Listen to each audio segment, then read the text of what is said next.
Experts say that there are also lessons to be learned from the country's response to the 9/11 terrorist attacks that can help the U.S. move forward after the coronavirus pandemic. For more, let's bring in Lila Nordstrom. She's a 9/11 survivor advocate.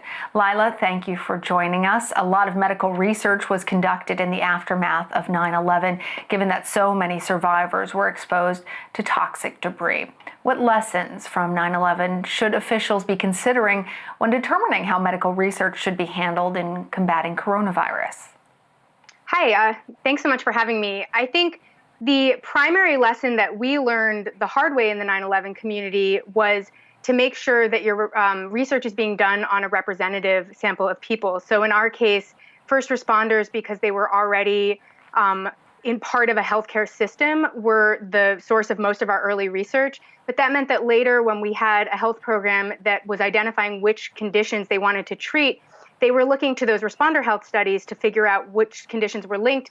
And those responder studies had very few women in them. So we saw very few women's health conditions being included. And so now, we're seeing there was a bill that passed as part of, I think, the PPP funding bill that required the CDC to release racial and demographic data about how coronavirus is affecting people. But it's really important that we use that data proactively in the research so that we make sure that communities who have different access to frontline care, who have different access to health resources in general, are able to find out how they were affected by coronavirus, and that our long-term plans take that into consideration. That's so interesting.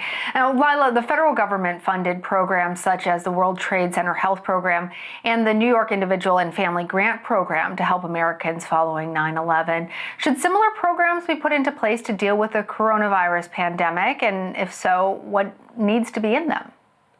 I think absolutely, and I think we're already seeing some moves to do that. You saw yesterday the members of the New York delegation who had sponsored the VCF bill for 9/11 responders and survivors, as well as Tammy Duckworth in the Senate, put forth a VCF-like bill that would provide compensation to people who got sick or even had fatal consequences from their COVID cases and were essential workers. I think we're also, though, going to have to think about how we want to fashion a healthcare response that takes access to care into consideration. So, for many of us in the survivor community, the World Trade Center Health Program was really the most important post 9/11 program, and that is because it offers us ongoing care. There are so many obstacles to receiving ongoing care in this country because of the way our health insurance system works and the way that our healthcare system works. And because of that, it's really important that we make sure that care be accessible to everyone, and that we establish programs that look out for people's ongoing health needs, not just their financial needs.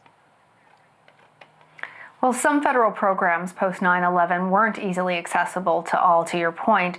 What needs to be done to make sure that coronavirus programs are actually able to reach everyone?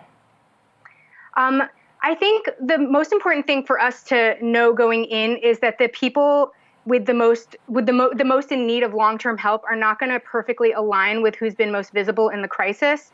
So the long-term consequences of COVID are not going to align perfectly with the short-term consequences. And some communities that didn't initially get identified as, sources of specific need are going to emerge as time goes on. And so we need a program that's flexible enough to take that into consideration. And then also we need to make sure that the program doesn't require that people have health insurance, because a program that requires, insurance at intake does not actually serve everybody. We need to make sure that these programs are operating out of facilities that are accessible to communities in need.